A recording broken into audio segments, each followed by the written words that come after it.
Alright, so what I have in the vise is an 8/0 streamer hook, and I've already got my lead dumbbell eyes painted on, tied on, and that's because I painted them in place and epoxied them and everything right on the hook shank.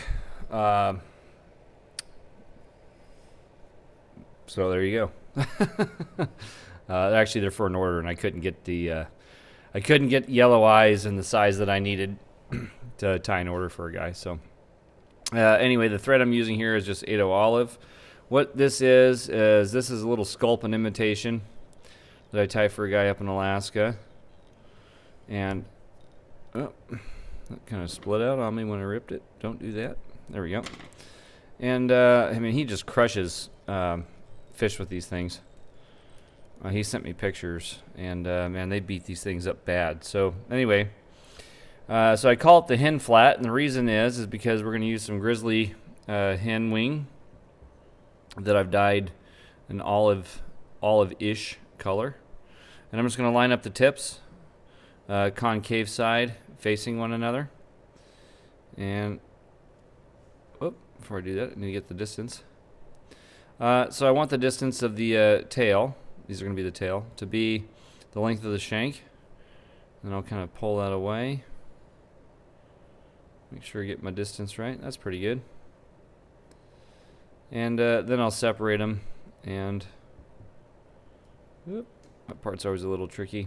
And bring them back right to where my thread is. And my thread should be at the barb. There we go. And I'm going to put a couple wraps in. These things are going to twist on you pretty bad, and I don't mind that so much after I get past my first few wraps. Just as long as my tail's sitting square, then that's pretty good. And I just wrap these into behind the eye, and these things are going to go all wonky on you, and we're going to take care of that in just a second. First, I'm going to come in and trim out the stems. And come to the other side. Like so. And I'll put a couple wraps in. Next, I'm going to kind of draw all this to the back and kind of collect as much of it as possible. I'm going to use it to kind of cover up these thread wraps right in the back. And so once I basically have it lined up like that, then I can kind of come in, I'll pinch and pull, and I'll get them to splay along the sides just like so. And I'm going to wrap back to about the hook point or just past the hook point, so that these guys stay kind of flared open in the back like that. All this stuff in the front, whatever you couldn't collect, come in and trim that out.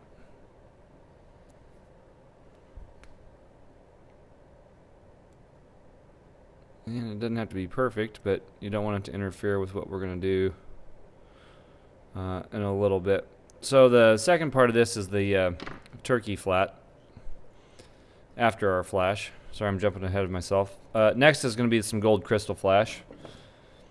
And I'll get a 4-inch piece or so, and I'm just going to use this as a little lateral line off the side on the back side of the tail here.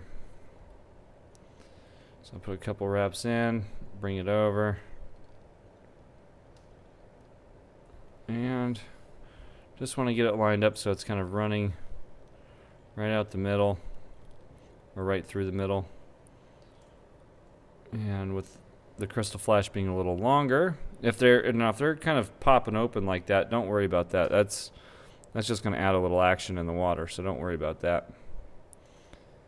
Get them to flare open on between strip sets. So you can really cut this wherever you want. If you want it a little longer, cool. The guy I'm tying them for likes it right tail length or just shy of it, something like that. Next, I'm going to bring my thread forward just a little ways and put in a dubbing loop. And you'll see I've got a little gap back here. Don't worry about that. If you do it the same way, it's not going to make any difference because that's going to get covered up. So I'm going to put in my dubbing spinner just to hold that open. I'm going to wax my thread on either side. And And so next what I've got here is the turkey flat part of this. So this is a turkey flat. The tip on this one's pretty mangled. Typically they look something like that. Now I use the front part of these for like bulkhead streamers, and I'll wrap this bigger part in up here around a hook shank on a large streamer before I've got synthetic material going over the top. It really helps keep it propped open. But what I'm interested in on this one is all this fluff, which typically gets thrown away. It's basically like a really fine marabou, real fluffy marabou. So what I have, it's in the Petajon Magic clip. Oh, before I do that, getting ahead of myself again. I'm going to come in and trim out those stems. There we go. So it's looking like that. Load it up into the clip. If you don't have one of these and you do a lot of dubbing loops with CDC or whatever, that's worth the money. I was going to show you this real quick though. So when you're using these turkey flats, you're going to get this real stemmy part of the feather, which really does us no good on this pattern. So we want to make sure that if you need to kind of take your fingers and pull it out a little bit, that's cool. You can also oh boy, yanked a little too hard on that. But you can also line these up directly. You could like double a feather on top of, or take a couple feathers and double up one side, and run it right into your dubbing loop that way too. You don't have to have this tool. It just makes it super convenient. But anyway, we want something that looks about like that. And I'll slide that right into the clip. And then when I have it in there, I'll take my fingers and really work it along the thread so I have a now 3-inch piece or so. And then when you get to this point, if you still got some stem laying around right in the backside here, you can come in again with your tall scissors and your long scissors. It works best cutting that away with longer scissors. And trim that out. Then I'm going to spin this guy up. Oh. Made my dubbing loop a little short. So I'll spin that guy up. I'll take my toothbrush or fingers and kind of tease and preen these things out so they don't get all intertwined and tangled around the thread too much. And I'll do it a couple of times just to get it really nice and wound tight. If you're going to have a short side of feather, it's better to have it with the stuff that you're first wrapping in with as opposed to the stuff that you're going to finish off with up by the eye. That's just because I kind of like that longer fuzz moving back and towards the back. So I'll take my toothbrush here and just kind of work it.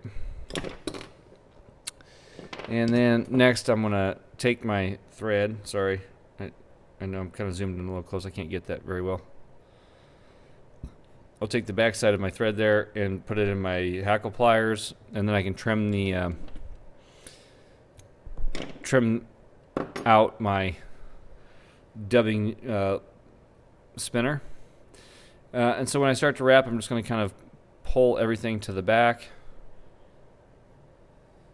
And when you do this, kind of take your time and work all the sides.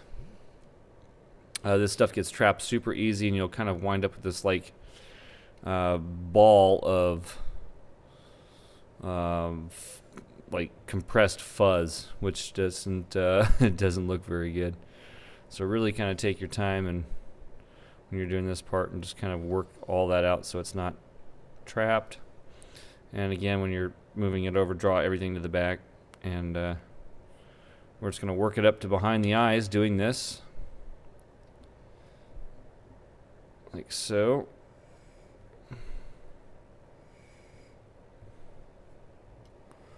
And a couple more. I like to get kind of like an extra wrap in behind the eyes just so we can kind of get all this fluffiness out and add a little extra fluffiness. So now I'm up behind the eye. I'm going to put one more in. Anything that's sticking out front, I like to draw that to the back. Like so. Now I've got this little bit extra here. What I'm going to do is I'm going to wrap over in between the dumbbell eyes. Now you can go over or under, it doesn't matter. But I go one way first. I draw that to the back, come directly over the back of the eyes again, and then I'll come back the other way. Oh, in this case, underneath. And if you still got dumbbell eye exposed like that, don't worry about it, because we're going to actually take the same material and kind of dub that again. I'll get a couple wraps in there, fold everything to the back, lock it in place, trim the dubbing loop out. Cool. So you can pluck that away, you can fold it over and just start kind of wrapping back into it to try to get as much of that as possible over there. I don't like sending my thread on the back side just yet. It seems to kind of add too much, and it's kind of an extra step that's not necessary as well. So what I'll do is I'll come back and I'll go back to the same feather that I had the turkey flats from. And now when I get it a little closer to the camera, you can see all this little stimmy action that's going on right here. And we don't want any of that. So I'll use my fingers, pinch up close, and kind of rip some away. And I'm going to use that as dubbing. You can wax this on if you want. I'm not sure that it's super necessary. Just kind of lick your fingers and roll with it here. And yeah, we're going to dub over the front and the back of the eyes again. And this can be a little bit of a bear to dub. It doesn't like to twist real well. Now you could always run, once you have it started, you could run it over and do a loop around with your thread, help catch some of it. So if that helps you out, go for it.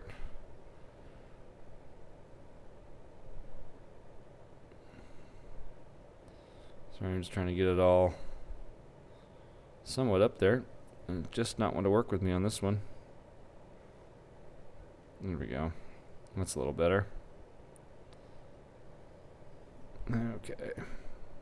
Wind my thread up just a fuzz. Now first I'll go directly in front. I'm going to jump directly in back to just behind the eyes. And as I do that, I'm going to, again, kind of tease and preen all that stuff out to try to loosen up as much as I can. And then I can kind of crisscross going over these eyes again.